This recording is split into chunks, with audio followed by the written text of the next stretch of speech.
Shalom. Hari ini kita akan berbagi firman tentang rahasia kekayaan yang sejati. Semua orang di dunia berlari mengejar kekayaan. Bahkan orang beriman pun tidak mudah sepenuhnya lepas dari arus itu. Karena itu, banyak orang menganggap orang kaya sebagai orang yang berhasil dan iri kepada mereka sambil ingin belajar rahasianya. Namun, Yesus berkata, kekayaan yang sejati tidak terletak pada harta yang kelihatan. Yesus menceritakan sebuah perumpamaan. Ada seorang kaya yang ladangnya menghasilkan banyak sekali. Ia sangat bersukacita dalam hatinya dan berkata, "Sekarang aku akan membangun lumbung yang lebih besar, dan di sana aku akan menyimpan segala gandumku. Aku akan bersantai, makan, minum, dan bersukaria untuk bertahun-tahun." Tetapi Allah berkata kepadanya, "Hai orang bodoh, malam ini juga jiwamu akan diambil darimu. Dan siapakah yang akan memiliki apa yang telah kau sediakan itu?" Orang kaya itu pasti telah bekerja keras dan berjerih lelah untuk memperoleh hasil yang banyak. Namun, jika Allah mengambil nyawanya, maka segala jerih payahnya menjadi sia-sia dalam sekejap. Perumpamaan ini bukan sekadar kisah tentang orang yang menimbun harta lalu mati sebelum menikmatinya, tetapi tentang orang yang menimbun kekayaan bagi dirinya sendiri dan tidak kaya di hadapan Allah. Lalu, siapakah yang disebut kaya di hadapan Allah? Ada orang yang kaya di dunia, tetapi miskin di hadapan Allah.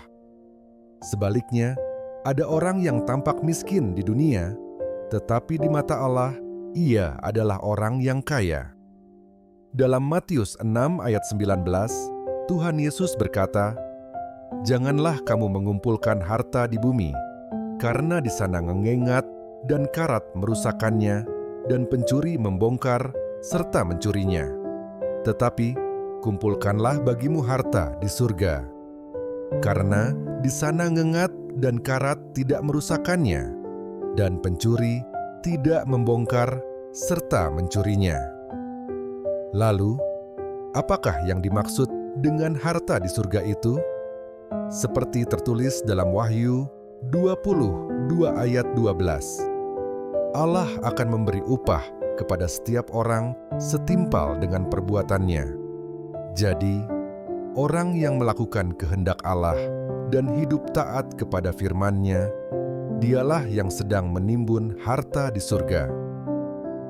Segala hal yang kita lakukan dalam perenungan firman dan ketaatan kepada Allah tidak pernah sia-sia.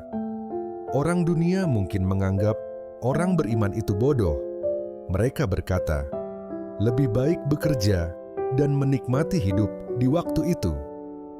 Namun, pikiran seperti itulah hati dari orang kaya yang bodoh dalam perumpamaan hari ini. Sekalipun tampak miskin di dunia, orang yang hidup menurut firman Allah adalah orang kaya sejati yang memiliki banyak harta di surga. Hatinya penuh damai, dan jiwanya selalu berlimpah sukacita. Sebaliknya, orang yang penuh harta duniawi, tetapi hatinya kosong, bukanlah orang kaya sejati. Mereka selalu gelisah menjaga hartanya, dan seumur hidup dikejar oleh nafsu yang tidak pernah terpuaskan. Saudara-saudari yang terkasih, melalui firman hari ini, mari kita mengerti jalan menuju kekayaan yang sejati. Hiduplah sebagai orang yang kaya di hadapan Allah. Itulah keberhasilan sejati dan berkat yang kekal. Kiranya setiap kita menimbun harta yang berlimpah di surga dan menikmati kekayaan sejati yang diakui oleh Allah. Amin. Lukas 12 ayat 15 sampai 21. Katanya lagi kepada mereka, "Berjaga-jagalah dan waspadalah terhadap segala ketamakan Sebab walaupun seorang berlimpah-limpah hartanya, hidupnya tidaklah tergantung daripada kekayaannya itu. Kemudian ia mengatakan kepada mereka suatu perumpamaan. Katanya, ada seorang kaya, tanahnya berlimpah-limpah hasilnya. Ia bertanya dalam hatinya, apakah yang harus aku perbuat, sebab aku tidak mempunyai tempat di mana aku dapat menyimpan hasil tanahku. Lalu katanya, inilah yang akan aku perbuat. Aku akan merombak lumbung-lumbungku, dan aku akan mendirikan yang lebih besar, dan aku akan menyimpan di dalamnya segala gandum dan barang-barangku. Sesudah itu, aku akan berkata kepada jiwaku, jiwaku, ada padamu banyak barang, tertimbun untuk bertahun-tahun lamanya. Beristirahatlah, makanlah, minumlah, dan bersenang-senanglah. Tetapi firman Allah kepadanya, hai engkau orang bodoh, pada malam ini juga jiwamu akan diambil daripadamu.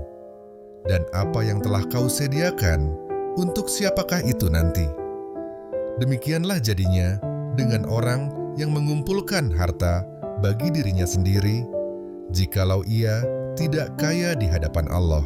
Terima kasih sudah mengikuti renungan hari ini bersama kami.